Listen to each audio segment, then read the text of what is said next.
বিসমিল্লাহির রহমানির রহিম। প্রিয় মৎস্যচাষী ভাই বন্ধুরা, আসসালামু আলাইকুম। আশা করি আল্লাহর রহমতে সকলে ভালো আছেন এবং সুস্থ আছেন। আমার এই ছোট্ট ভিডিওটি দেশ এবং প্রবাস থেকে যে যেখান থেকে বসে দেখতে পাচ্ছেন, ভিডিওটি ভালো লাগলে একটি সাবস্ক্রাইব করে রাখবেন পরবর্তী নতুন ভিডিও দেখার জন্য। আজকে আমি আলোচনা করব অরিজিনাল থাই পাঙ্গাস মাছের সম্পর্কে। স্ক্রিনে যে মাছগুলো দেখানো হচ্ছে, এই মাছগুলো কেজিতে 4টা থেকে 5টা পিসে 1 কেজি, মানে 4 থেকে 5 পিসে 1 কেজি আমাদের কাছে এই সাইজের পোনাগুলো আছে। আরেকটা হলো কেজিতে 200, 250, 150 এই সাইজের পোনাগুলো আছে। অর্থাৎ এই পোনাগুলো পুরান পোনা, নতুন বছরের পোনানো বের হয় নাই। নতুন বছরের পোনা বের হয়েছে আপনার, যেমন ধরেন তেলাপিয়া মাছের পোনা এবং কি গ্রাস কাপ মাছের পোনা। এই বাংলা কিছু পোনাগুলো বের হয়েছে। মনুসেক্স তেলাপিয়া আছে, দেওয়া যাবে আপনাদেরকে।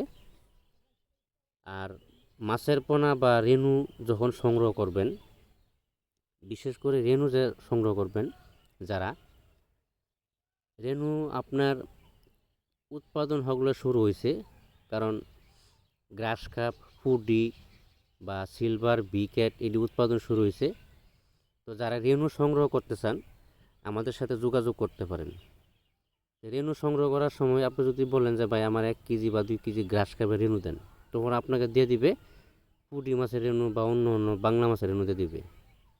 তখন তারা উৎপাদন করছে বা উৎপাদন হয় না, এটাই যে উৎপাদন করা আছে গ্রাস কাপের রেণু, তো আপনাকে গ্রাস কাপের রেণুতে দিবে। তো এইসব বিষয়ে যে কিছু চক্র আছে, এই চক্র থেকে সাবধান থাকবেন। বা আপনি যদি পোনাও দেন, পোনাও নিতে চান, তো পোনা আপনি যদি বলেন যে 5,000 দিতে, সেখানে আপনার 4,000 পাঠিয়ে দিবে বা 3,000 পাঠিয়ে দিবে।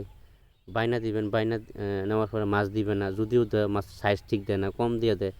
তো এই বিষয়গুলো সতর্ক থাকবেন সবসময় চাষি ভাইরা। আমি বারবার একই কথা বলি যে এই বিষয়গুলোতে সতর্ক থাকবেন। তো যারা রেণু বা পোনা সংগ্রহ করতে চান, আমাদের কাছে স্বল্প মূল্যে আমরা রেণু বিক্রি করে থাকি এবং কি পোনা বিক্রি করে থাকি। যে কোনো ধরনের রেণু বা পোনা